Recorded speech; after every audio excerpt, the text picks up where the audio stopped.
একটা পরিবারকে আদর্শ করার জন্য আদর্শ স্ত্রী অপরিহার্য। পানির মধ্যে চলাচল করলে পা ভিজবে না, এটা যেমন অবাস্তব, তেমন আদর্শ স্ত্রী ছাড়া আদর্শ পরিবারের কামনা করা অবাস্তব। যদিও হয়, তবে তা খুব কম হবে। কুরআনের 2 জন আদর্শ নারীর চরিত্র ও নমুনা পেশ করা হয়েছে, যে আদর্শের অনুসরণ করা ঈমানদার নারীদের জন্য আবশ্যক।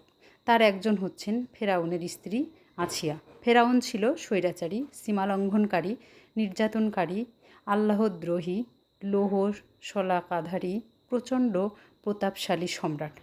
পৃথিবীর ইতিহাসে সে ছিল আল্লাহর প্রকাশ্য দুশমন, অথচ তার স্ত্রী ছিলেন আল্লাহর দ্বীনের পূর্ণ ও শক্তিশালী ঈমানদার। ফেরাউন তার উপর চাপ সৃষ্টি করেছিল তাকে প্রতিপালক হিসাবে মেনে নেওয়ার জন্য, কিন্তু তিনি তা অস্বীকার করেছিলেন এবং বলেছিলেন, আমার প্রতিপালক, আপনার প্রতিপালক এবং সকল বস্তুর প্রতিপালক হচ্ছেন আল্লাহ।